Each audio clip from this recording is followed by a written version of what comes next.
En este momento, pues vamos a comenzar nuestro estudio de hoy, que lleva por nombre El Rey del Norte, el hombre más poderoso de la tierra.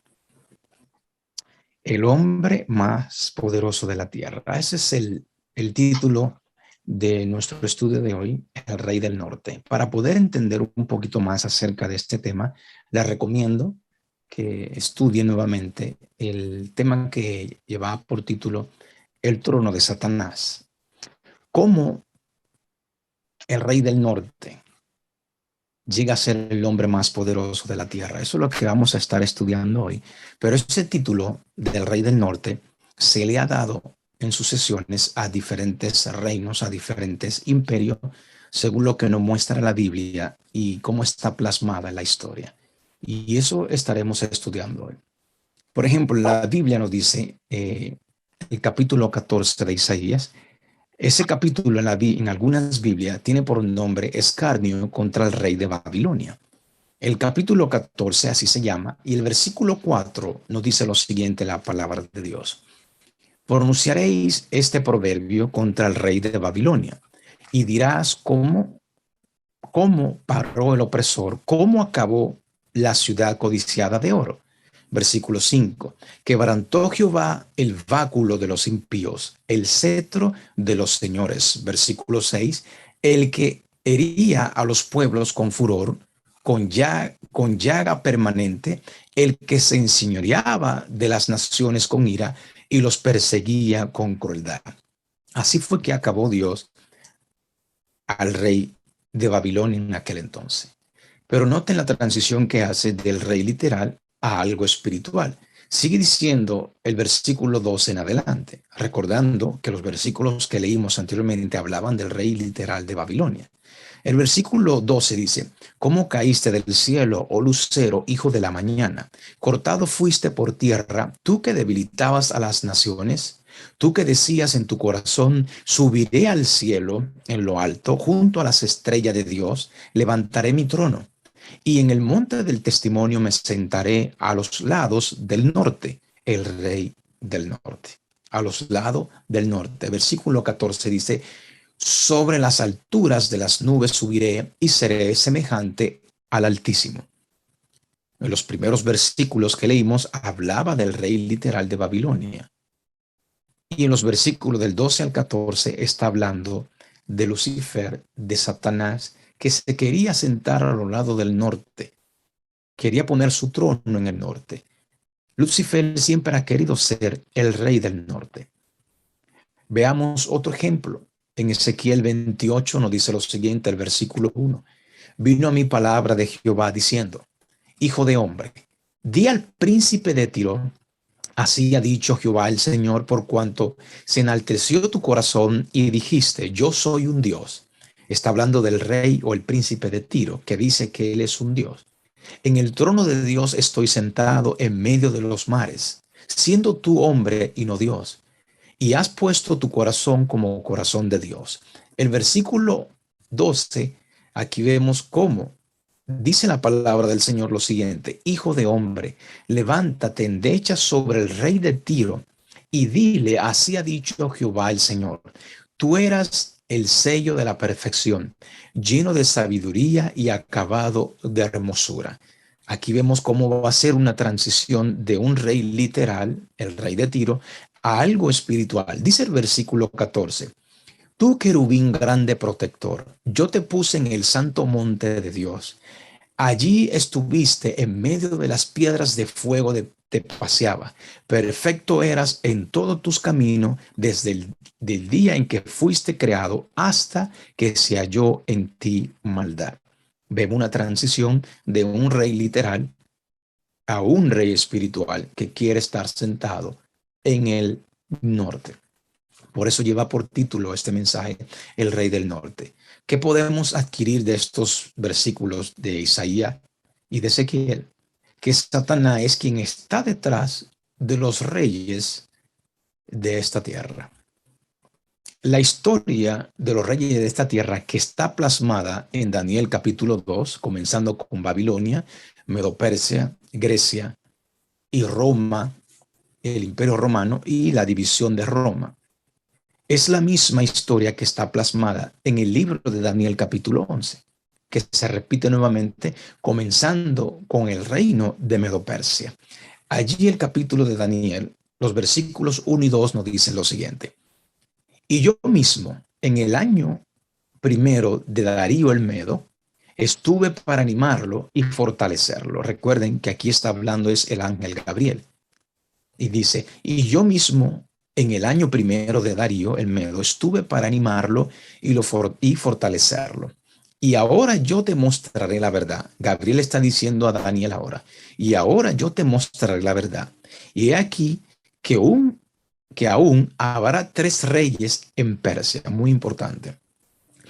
Habrá tres reyes en Persia, y el cuarto se hará de grandes riquezas más que todos ellos, y al hacerse fuerte con sus riquezas, levantará a todos contra el reino de Grecia. Ustedes están hablando que en Persia, o perdón, en los Medos Persia, habrán tres reyes, pero habrá un cuarto mucho más fuerte, que se hará más fuerte por su riqueza. De estos tres primeros reyes, el primero tiene por nombre Cambises II, que es el hijo de Ciro, que reinó desde el 530 a.C. al 522 a.C. Él mató a su hermano para asegurarse el trono, entonces atacó y conquistó a Egipto. Ustedes pueden continuar leyendo lo siguiente cuando tengan el video. Cambises segundo es conocido como el conquistador de Egipto. El segundo rey de los tres que se mencionaba en los versículos 1 y 2 de Daniel 11 es Esmerdis o Bordija. Reinó algunos meses durante los años 521 al 520. Era un impostor que llegó a conocerse en la historia como Esmerdis el falso. Una vez, una vez al corriente de esto hecho, Cambises II emprendió la marcha desde Egipto contra el usurpador de su trono, pero al comprobar que no quedaban esperanza por su causa, acabó suicidándose en la primavera del año del 521 a.C. El tercer rey que nos mencionan los versículos en la historia es Darío I, Istaspe, o sea, Darío el persa. Reinó desde el 522 a.C. al 486 a.C. Era aquel rey que emitió el segundo decreto respecto al retorno de los judíos a su tierra natal con el fin de la reconstrucción de Jerusalén. Acerca del cuarto rey decía el versículo 2 de la profecía, se hará de grandes riquezas más que todos ellos, y al hacerse fuerte con sus riquezas, levantará a todos contra el reino de Grecia. Este cuarto rey es Jerjes, hijo de Darío I, conocido en la Biblia con el nombre hebreo Asuero. Reinó desde el 486 a.C. al 465. Este Jerjes, Asuero, fue el rey que se casó con Esther, como ustedes conocen la historia.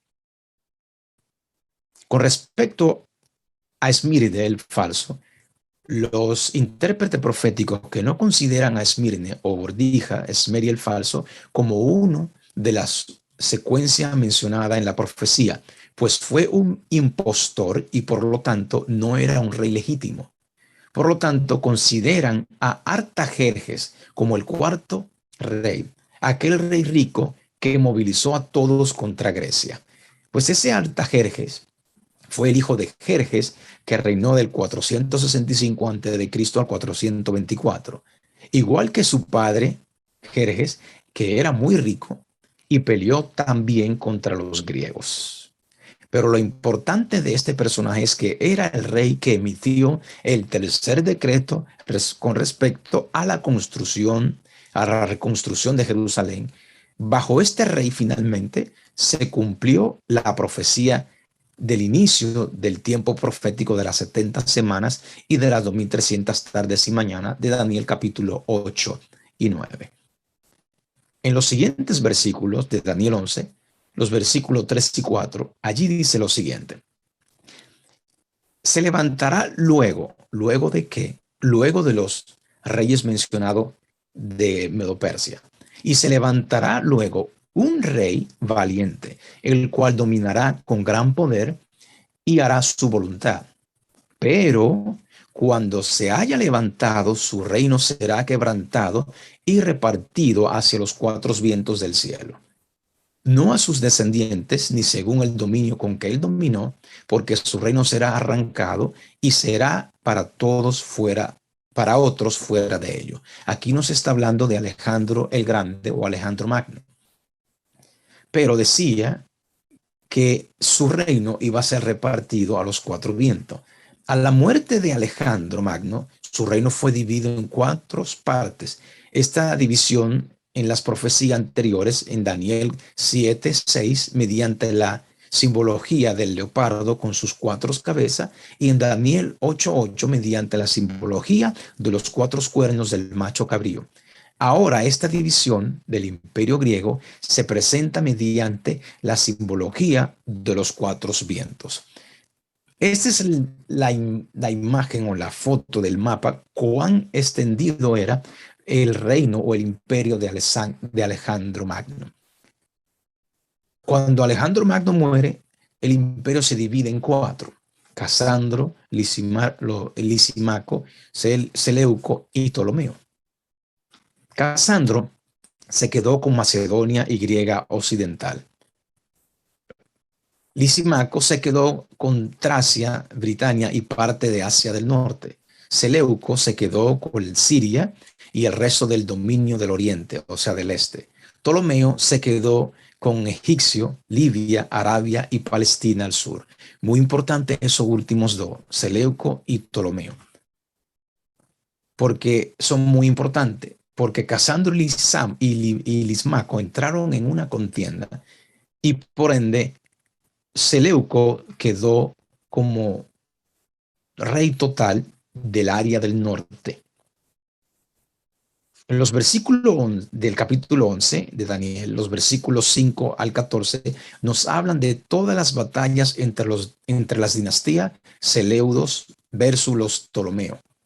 Seleudo quedó como el rey del norte y Ptolomeo como el rey del sur. O sea, todos los que reinaban de los Seleucos en el área de Irak, Irán, Siria y parte de la tierra de Palestina eran conocidos como los reyes del norte de esa dinastía. Y los que reinaban en el sur, al norte de África y Egipto, eran conocidos como el rey del sur. Esa dinastía de los Seleucos es conocida como los reyes del norte y la dinastía de Ptolomea es conocida como el rey del sur en egipcio. Ahora, el versículo 15 de Daniel 11 dice: vendrá pues el rey del norte y levantará baluartes y tomará la ciudad fuerte, y las fuerzas del sur no podrán sostenerse, ni sus tropas escogidas, porque no habrá fuerza para resistir. Sabemos que el rey del norte son la dinastía Seleuda, el rey del sur son los Ptolomeos. Este versículo nos muestra una vez más la invasión de Antíoco en Egipto, que vino y ganó la famosa batalla de Panio en el 198 a.C. Al norte de Judea, de paso sometió a la patria judía, que nunca más iba a estar en manos egipcias. Durante su invasión a Egipto, Antíoco tomó la ciudad fuerte de Sidón, que era una ciudad muy fortificada. Antíoco III forzó al general egipcio Escopás con sus 10.000 tropas escogidas a refugiarse en Sidón. La ciudad fue cercada y sitiada y finalmente tomada por el último rey del norte griego, que es Antíoco III, en el 198, antes de Cristo, en la famosa batalla. Versículo 16 dice lo siguiente: y el que vendrá contra él, recuérdense, a él se refiere a Antíoco III. Aquí vemos que viene otro ejército. Dice: y el que vendrá contra Antíoco III hará su voluntad. Recuerden que Antíoco III es el último rey del norte que pertenecía a los Seleucidos, o sea, de los griegos. Y el que vendrá contra él hará su voluntad y no habrá quien se le pueda enfrentar, y estará en la tierra gloriosa, la cual será consumida en su poder. La nueva potencia presentada con las palabras, el que vendrá es Roma. Ese nuevo ejército invasor que hará su voluntad. La misma expresión hará su voluntad. Nos ayudará a entender mucho acerca de lo que es el nuevo imperio que surge, el imperio romano. En Daniel 11, de los versículos 16 al 29, nos hablan, del imperio romano, sus guerras y batallas. No hablan de Julio César. En Roma fue nombrado dictador vitalicio y denominado padre de la patria. Esos versos no hablan de Marco Antonio, general y político romano, amigo de Julio César. No hablan también de Octavio, heredero político designado por Julio César, y Lípido. Nos habla de Lípido también, antiguo jefe de la caballería de César. Fue Octavio, sobrino nieto de Julio César, quien llegó a ser Augusto César, el primer emperador romano. Augusto César es mencionado en el libro de Lucas, capítulo 2, versículo 3.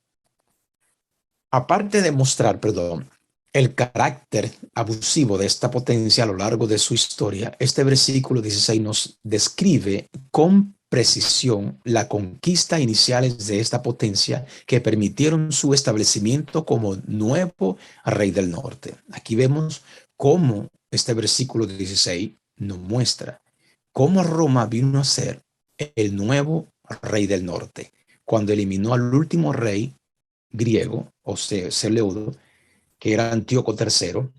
Cuando lo eliminó, Roma tomó la posición del rey del norte. Y al que vendrá contra él, hará su voluntad, nos decía el versículo. Aquí vemos, mediante el famoso general Pompeyo, Roma marcó contra Siria y entró en batalla contra el rey Antíoco XIII, asiático. Pompeyo arrasó con Siria en el año 65 a.C., depuso al rey Antíoco, quien es considerado como el último de los seleucidas, e hizo de ese país una provincia romana. Fue el mismo Pompeyo que invadió con su ejército romano Palestina, la tierra gloriosa de Israel. Así fue como Jerusalén cayó en las garras de Roma. Ahí no estuvo hasta ser consumido por completo en el año 70 mediante el general Tito del ejército romano. Realmente la tierra gloriosa fue consumida en su poder de Roma, tal como lo predijo el ángel en la profecía de Daniel capítulo 9, versículos 26 y 27. Hasta ahí no hablaba de todas las batallas y conquistas del imperio romano. El versículo 30 dice lo siguiente de Daniel 11. Porque vendrá contra él, ahora recuerden que el que estaba como rey del norte ahora era Roma. Porque vendrá contra él, contra el imperio romano, con el rey del norte Roma, naves de Quitim, y él se contristará y volverá y se enojará contra el pacto santo y hará según su voluntad. Volverá pues y se entenderá con los que abandonen el pacto santo. Ahora Roma vuelve sin victoria, sin botín y mucho menos gloria, La suerte del imperio romano está cambiando. Ahora se contristará, otras traducciones dicen se desanimará y volverá porque perdió contra esas naves de Quitín. Es fácil identificar en la historia romana los problemas principales que llevaron a ese imperio a su caída inevitable, siendo esta, número uno, la invasión del imperio romano, la división del imperio romano, la invasión de las tribus bárbaras, sobre todo las arianas, y número tres, su gran apostasía y decadencia que obligó a Dios a retirar su bendición y protección. Número uno fue la división del imperio. La división del imperio romano sucede que al traslado de su sede imperial de Roma a Constantinopla marcó el comienzo de la caída de su imperio. Inmediatamente después del traslado de la sede imperial de Roma a Constantinopla, el imperio quedó dividido en Roma Occidental con Roma, como ustedes ven en su pantalla, y Roma Oriental con Constantinopla. La división se profundizó con la muerte del emperador Constantino. Ese fue el punto número uno. El punto número dos, las invasiones de las tribus bárbaras. Aparte de la división del Imperio Romano en Occidente y Oriente, que hizo decaer su fuerza y que vino acompañado de la pérdida de su prestigio, hubo un problema serio del ataque de las diferentes tribus bárbaras que no cesaron en su lucha hasta la caída final del Imperio Romano de Occidente en el año 476 después de Cristo. ¿De qué manera no mencionaba el versículo que Roma se enojaría contra el pacto santo? La conversión del emperador romano Constantino al cristianismo, el emperador romano Constantino, con el cual la profecía de los 360 años de la soberanía del imperio romano fue a su fin, el traslado de la capital del imperio de Roma a Constantinopla se convirtió al cristianismo. Como demuestra la historia, su conversión no fue sincera, sino que tan solo una maniobra política con el intento de fortalecer el imperio y fomentar su unidad. Noten que dice, como demuestra la historia, su conversión no fue sincera, sino tan solo una maniobra política con el intento de fortalecer el imperio y fomentar su unidad. Se convirtió al cristianismo, pero no fue una conversión sincera, sino que era una maniobra. Constantino era un adorador del sol y aún después de su supuesta conversión al cristianismo en el año 312, él continuó honrando al sol, Deus Invictus, el invencible Dios Sol. Número 3, la gran apostasía y decadencia de Roma. La conversión de Constantino inició un proceso de unificación de la iglesia cristiana de aquel entonces con el Estado del Imperio Romano. Cosas interesantes que hizo Constantino en ese tiempo fue que en el 321 el emperador romano Constantino emitió la primera ley cristiana con respecto al día de reposo, estableciendo al primer día de la semana, el pagano día del sol, como el día venerable para la cristiandad que debe ser observado. En el 364 después de Cristo se dio el concilio de la Odisea, en el cual se incluía en el Cano 29 el no descansar el día de sábado. En el 388 el emperador romano Teodosio cambió el nombre de Dios Solis, día del sol, en días dominicos, día del Señor domingo, para que no suene, perdón, tan pagano. En el 451, el concilio de Calcedonia aprobó el canon del concilio de la Odisea del año 364, siendo de este un canon ecuménico. Al hacer del cristianismo la religión oficial de su imperio y el imponer el día del sol como día de descanso obligatorio para todos, Roma hizo según su voluntad y no según la voluntad de Dios. Eso es lo que nos dice el versículo que estamos estudiando. Dicen en realidad el enojo de Roma contra el pacto santo, que hará según su voluntad. Aquí cuando vemos la unión de Constantino con la iglesia, es lo que nos lleva al versículo de Apocalipsis 2, los versículos 12 y 13, donde nos hablan de la iglesia de Pérgamo, donde allí dice Jesús, yo conozco tus obras, versículo 13, y dónde moras, donde está el trono de Satanás. Es la época de esta iglesia de Pérgamo, donde se une donde se hace la unión con la iglesia y el Estado durante el tiempo de la iglesia de Pérgamo. En ese tiempo es cuando Constantino, siendo emperador de Roma, hace la unión de la iglesia y el Estado. Aquí es donde se cumple también lo que nos dice el versículo 2 de Apocalipsis 13, donde nos dice, y la bestia que viera semejante a un leopardo, y su pies como de oso, y su boca como boca de león.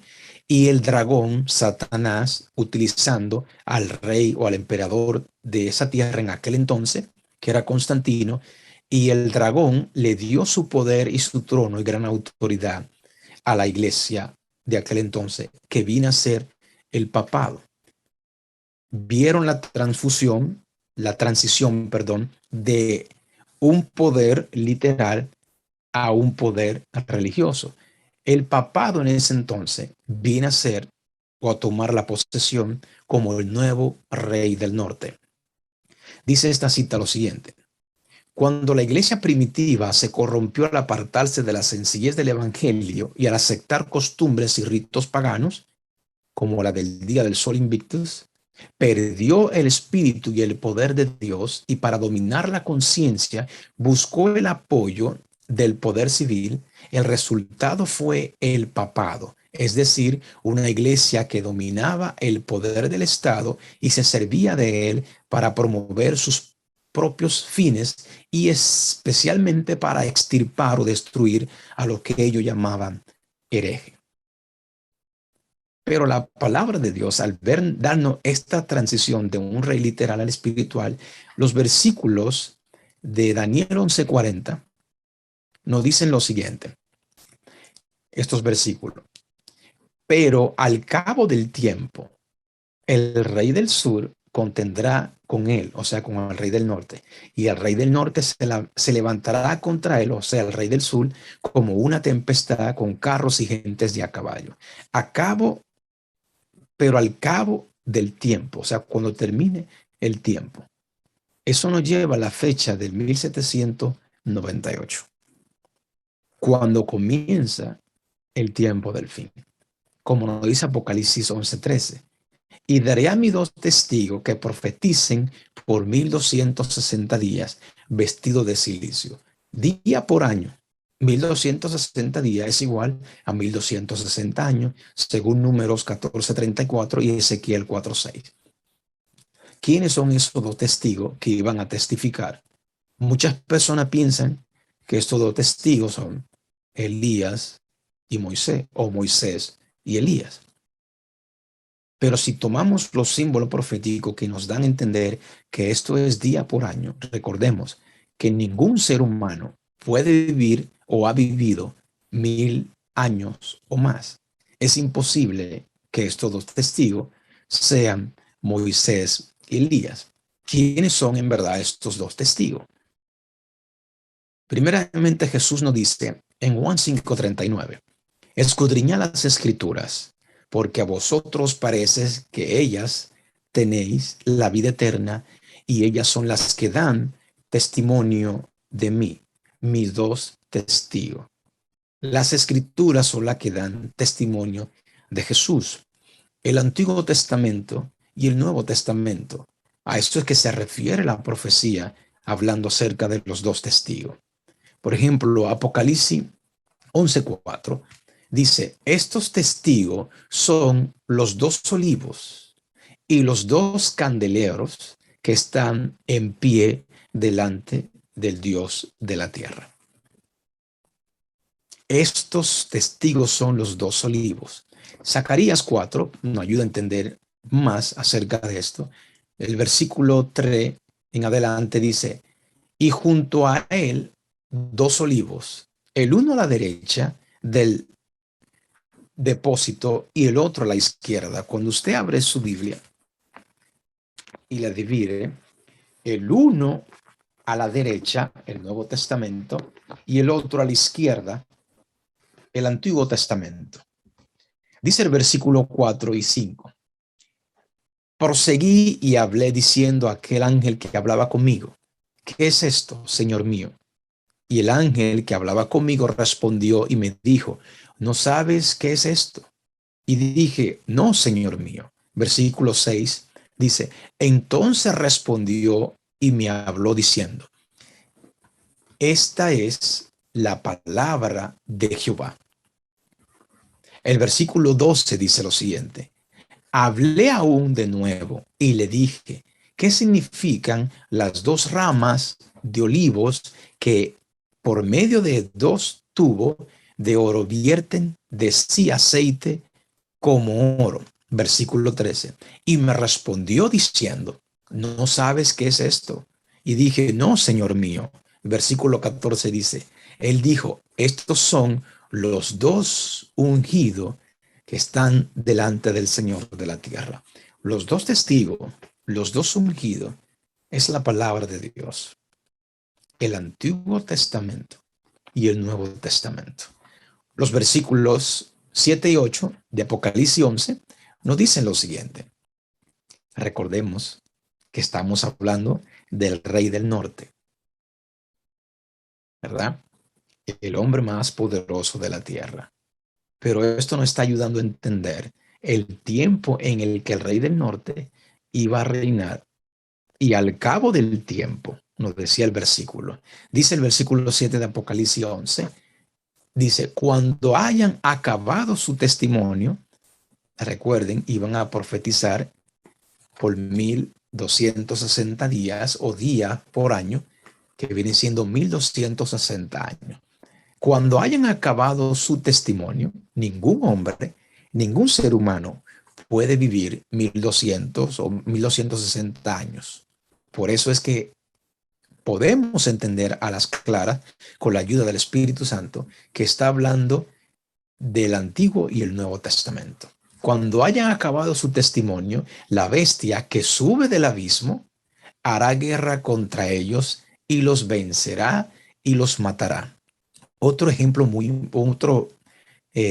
que podemos tomar muy importante para entender que estos no son Moisés y Elías es que Moisés ya murió una vez. Los hijos de Dios no pueden morir dos veces. El que muere dos veces se pierde. Podamos entender eso. Los hijos de Dios mueren una sola vez. El que muere dos veces queda perdido. Si estos dos testigos, uno de ellos es Elías, Moisés, como dicen la gran mayoría en el cristianismo, entonces Moisés se va a perder. Por eso es que vemos que los matará, lo quemarán. Eso es lo que se refiere. La Biblia, como veremos más adelante, fue destruida por la bestia que surge del abismo. El versículo 8 dice, y sus cadáveres estarán en la plaza de la gran ciudad que en sentido espiritual se llama Sodoma y Egipto, donde también nuestro Señor fue crucificado. Y al cabo de su testimonio, los 1260 días o años, ese es el periodo desde el 538 al 1708 que que el papado o el imperio romano espiritual, el papado, reinó del 538 al 1798, cuando recibió la herida mortal. ¿Cuál es esa bestia del abismo que va a hacer guerra contra la palabra de Dios? Francia estaba en plena Revolución Francesa.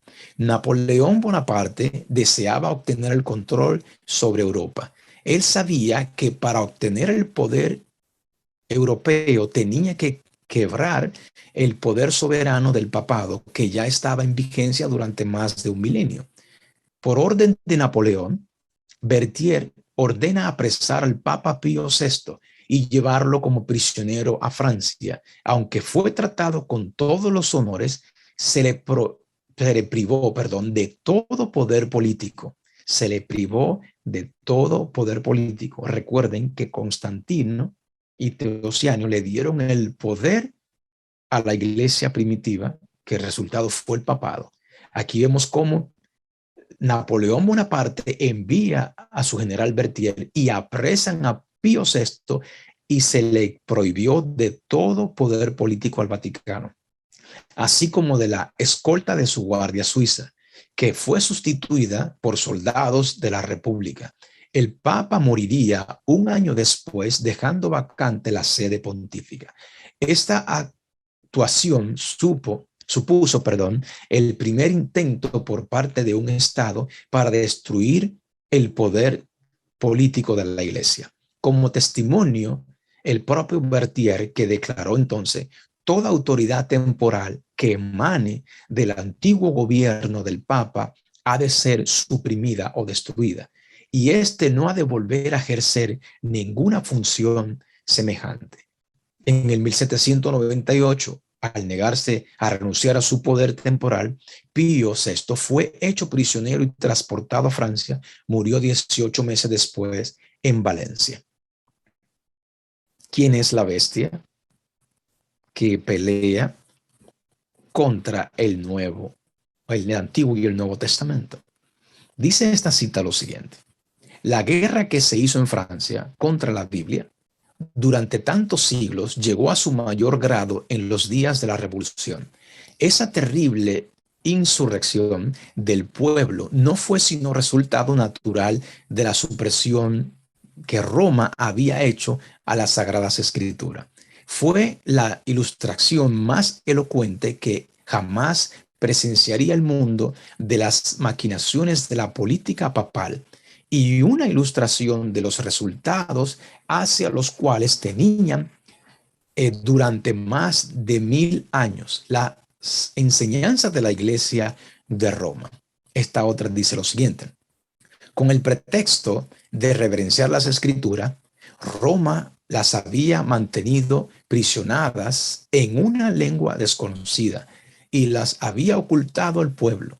Durante la época de su dominio, los testigos profetizaron vestido de silicio. Mientras Roma tenía la Biblia escondida del pueblo, los testigos, el Viejo y el Nuevo Testamento, estaban profetizando, estaban hablando vestido de silicio. Pero otro poder, escuchen bien, mientras Roma tenía la Biblia ocultada y los dos testigos, el Antiguo y el Nuevo Testamento, profetizaban vestido de silicio, pero otro poder, la bestia que sube del abismo, iba a levantarse a combatir abiertamente contra la palabra de Dios. Esta otra dice lo siguiente: Francia ha sido la única nación del mundo. Ustedes van a ver cómo es que esta bestia que surge del abismo pelea contra el Antiguo y el Nuevo Testamento. Francia ha sido la única nación del mundo acerca de la cual consta en forma auténtica que fue una nación erguida en rebelión contra el autor del universo. Muchos blasfemos, muchos infieles hay y seguirá habiendo en Inglaterra, Alemania, España y en otras partes. Pero Francia es la única nación en la historia del mundo que por decreto de su asamblea legislativa declaró que no hay Dios. O sea, Francia se declaró como atea. Muy importante eso. Se declaró como atea, cosa que regocijó a todos los habitantes de la capital, y entre una gran mayoría de otros pueblos cantaron y bailaron hombres y mujeres al aceptar el manifiesto. Conflicto de los siglos 473, párrafo 2. Sigue diciendo la siguiente: Francia presentó también la característica de que más distinguió a Sodoma. Habló del ateísmo y ahora está hablando de Sodoma. Francia presentó también la característica que más distinguió a Sodoma. Durante la revolución manifestóse una condición moral tan degradada y corrompida que puede compararse con la que acarreó la destrucción de las ciudades de las llanuras, refiriéndose a Sodoma y a Gomorra. Y el historiador presenta juntos el ateísmo y a la prostitución de Francia, tal como nos las da la profecía, íntimamente relacionada con estas leyes que afectan la religión. Encontraba aquella que reducía la unión matrimonial, el contrato, más sagrado que pueden hacer seres humanos y cuya permanencia y estabilidad contribuye eficazmente a la consolidación de la sociedad. Y a un mero convenio, lo convirtió, por así decirlo, a un mero convenio civil de carácter transitorio, que dos personas cualquiera podían celebrar o deshacer a su antojo. Aquí no habla del ateísmo y la prostitución. El versículo no decía, de Apocalipsis 11:18, perdón, 11:8 dice, y sus cadáveres estarán en la plaza de la grande ciudad que en sentido espiritual se llamará Sodoma. Recuerden, el rey del norte era literal, ahora vino a ser espiritual en la persona del papado. Ahora la bestia que surge del abismo ya no tiene que ser Egipto directamente, literal, sino algo espiritual. Dice, en un sentido espiritual se llaman Sodoma y Egipto. Sodoma en Génesis 19:5 y Egipto en Éxodo 5:2. Veremos qué nos dicen esos versículos. En sentido espiritual se llama Sodoma y Egipto. Génesis 19:4 y 5 nos dice lo siguiente: ¿por qué habla acerca de que en un sentido espiritual se llamará Sodoma? Dice, pero antes que se acostasen, hablando de cuando los ángeles fueron a visitar a Lot, dice, pero antes de que se acostasen, rodearon la casa los hombres de la ciudad, los varones de Sodoma, todo el pueblo junto, desde el joven, hasta al más viejo. Versículo 5. Y llamaron a Lot y le dijeron, ¿dónde están los varones que vinieron a ti esta noche? Para que los conozcamos. ¿Qué quiere decir la Biblia cuando dicen o se utiliza la palabra para que los conozcamos? Versículo 1 del capítulo 4 de Génesis dice lo siguiente: conoció Adán a su mujer Eva, la cual concibió y dio a luz a Caín. Conoció Adán a su mujer Eva. Los hombres de Sodoma le dijeron a Lot, saca a los dos hombres, a los dos ángeles que te vinieron a visitar para que lo conozcamos. ¿Qué querían los hombres de Sodoma? Querían allegarse, querían acostarse con los ángeles que fueron a visitar a Lot. ¿Y qué es conocerse? Conocerse, allegarse, tener una relación, como nos dice Génesis 4:1. El versículo 17 de Génesis 4 nos dice lo siguiente: y conoció Caín a su mujer, la cual concibió y dio a luz a Enoc.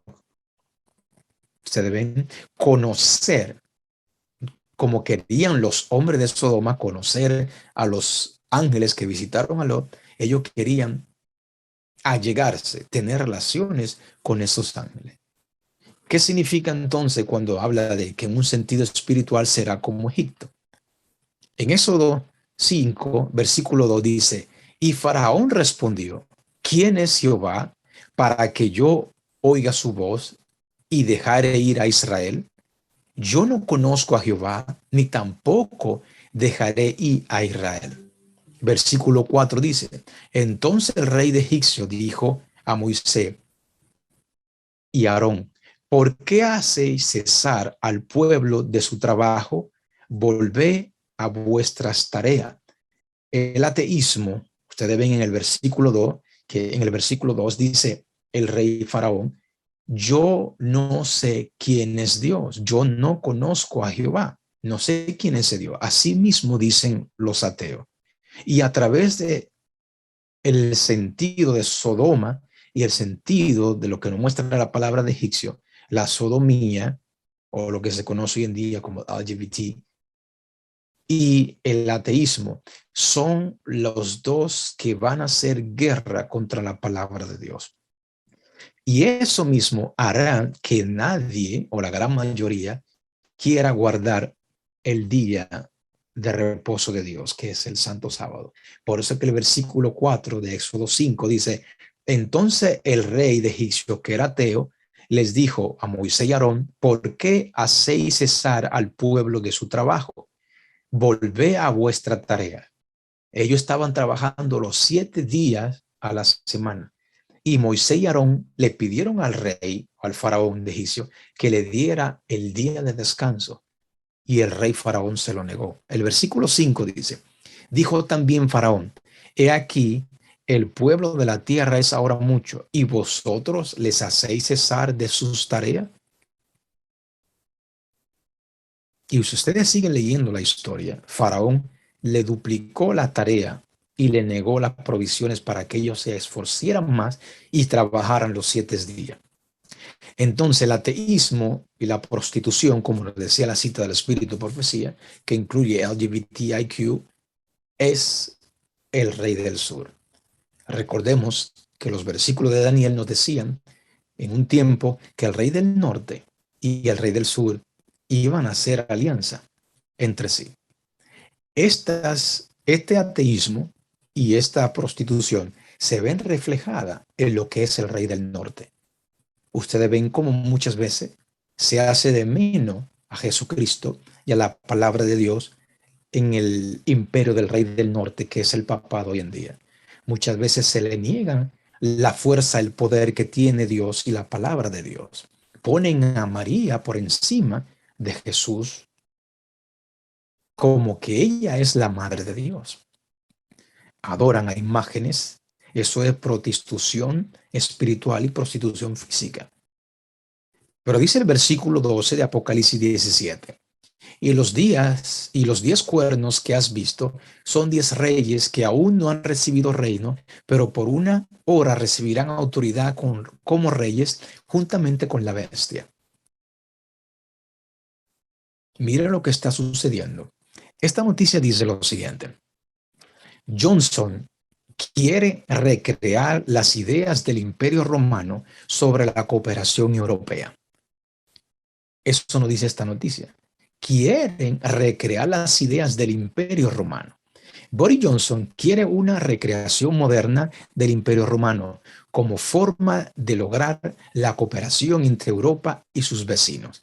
El primer ministro expuso su visión de una asociación que incluía a Turquía y los estados del norte de África como un plan alternativo a la idea de Emmanuel Macron de una comunidad política europea. Si ustedes recuerdan cuando se dividió el reino del imperio griego, se dividió en 4.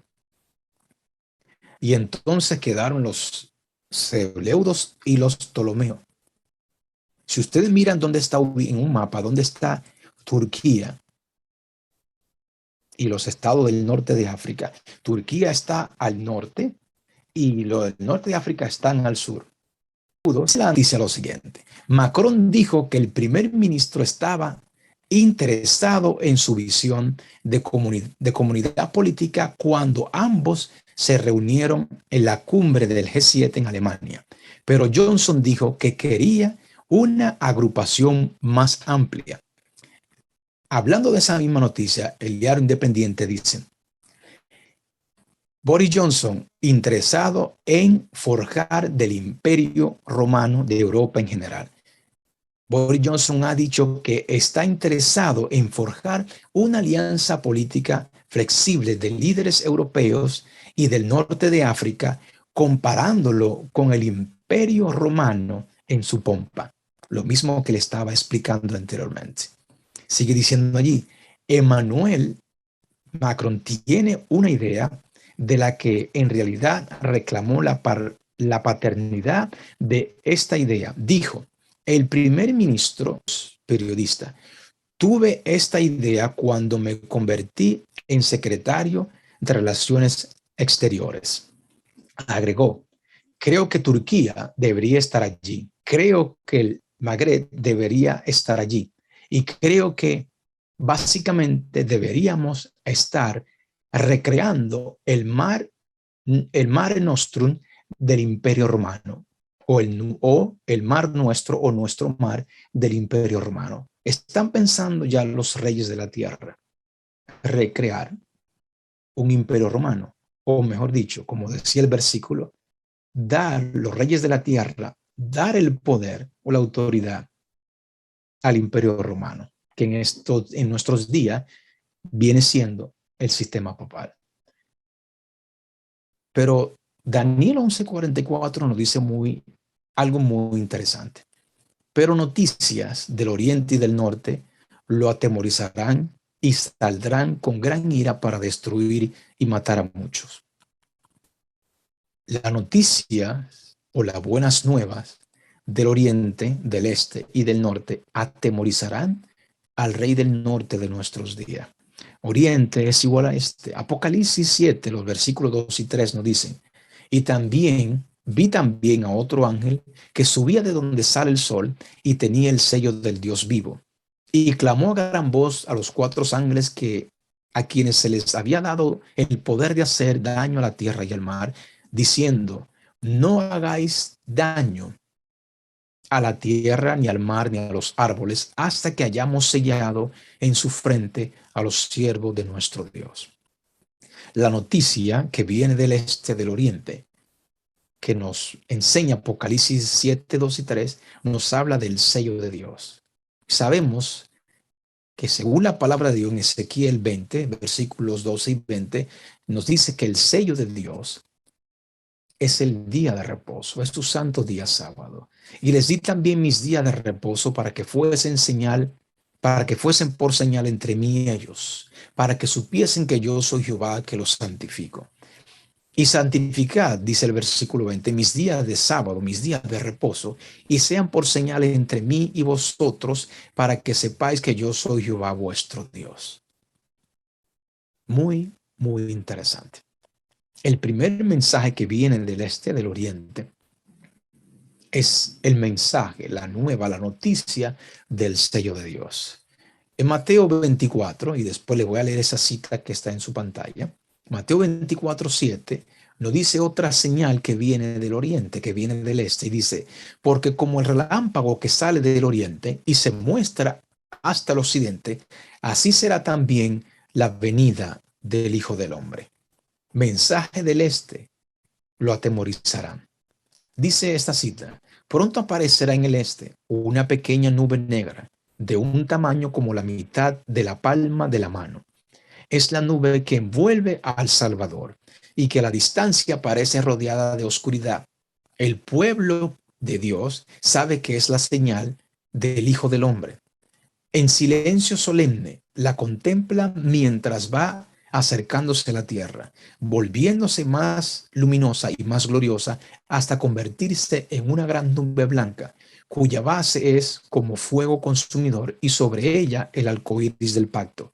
Jesús marcha al frente como un gran conquistador.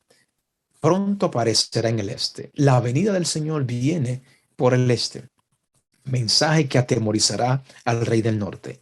Ahora, ¿cuál es el mensaje del norte que lo atemorizará? Jeremías 1, versículo 13 al 16 dice, vino a mí la palabra de Jehová por segunda vez, diciendo, ¿qué ves tú? Y dije, veo una olla que hierve y su faz está hacia el norte. Una olla que hierve que está hacia el norte. Me dijo Jehová, del norte se soltará el mal sobre todos los moradores de la tierra. O sea, del norte vienen los juicios de Dios. Los juicios de Dios atemorizarán al rey del norte de nuestros días. Dice, porque aquí que yo convoco a todas las familias de los reinos del norte, dice Jehová, y vendrán y pondrán cada uno su campamento en la entrada de las puertas de Jerusalén. Los juicios de Dios vienen del norte. El versículo 16 dice, y a causa de toda su maldad, preferirán mis juicios. Los juicios de Dios vienen del norte. Otro juicio o un juicio de Dios que viene del norte se encuentra en Apocalipsis 14, versículos 7 y 10, del 7 al 10. Allí nos dicen, diciendo a gran voz, es el mensaje del primer ángel, temer a Dios y darle gloria, porque la hora de su juicio ha llegado. Y adorad a aquel que hizo el cielo y la tierra, el mar y las fuentes de las aguas. Otro ángel le siguió diciendo, ha caído la gran ciudad, porque ha hecho beber a todas las naciones del vino del furor de su fornicación. Y el tercer ángel le siguió diciendo, a gran voz, si alguno adora a la bestia y a su imagen y recibe la marca en su frente o en su mano, él también beberá del vino de la ira de Dios, que ha sido vaciado puro en el cáliz de su ira, y será atormentado con fuego y azufre delante de los santos ángeles y del Cordero. Es un mensaje de juicio contra la gran ciudad, contra Babilonia espiritual, el rey del norte, el papado. Este mensaje lo atemorizará, no solamente a él, sino a todos aquellos que adoran a la bestia y a su imagen y reciben su marca. Pero los que adoren a Dios y se mantenga firme, recibirán la bendición del cielo. No seamos parte del reinado del rey del norte, sino que seamos parte del reinado que ha de venir, que es el reino de Jesús, que durará para siempre. Que Dios le guarde, mis hermanos, que la paz y el amor de Dios esté con cada uno de ustedes. Recordemos siempre esto, creer en Dios y creerle a Dios son dos cosas diferentes. Maranata, Cristo viene pronto. Bendiciones.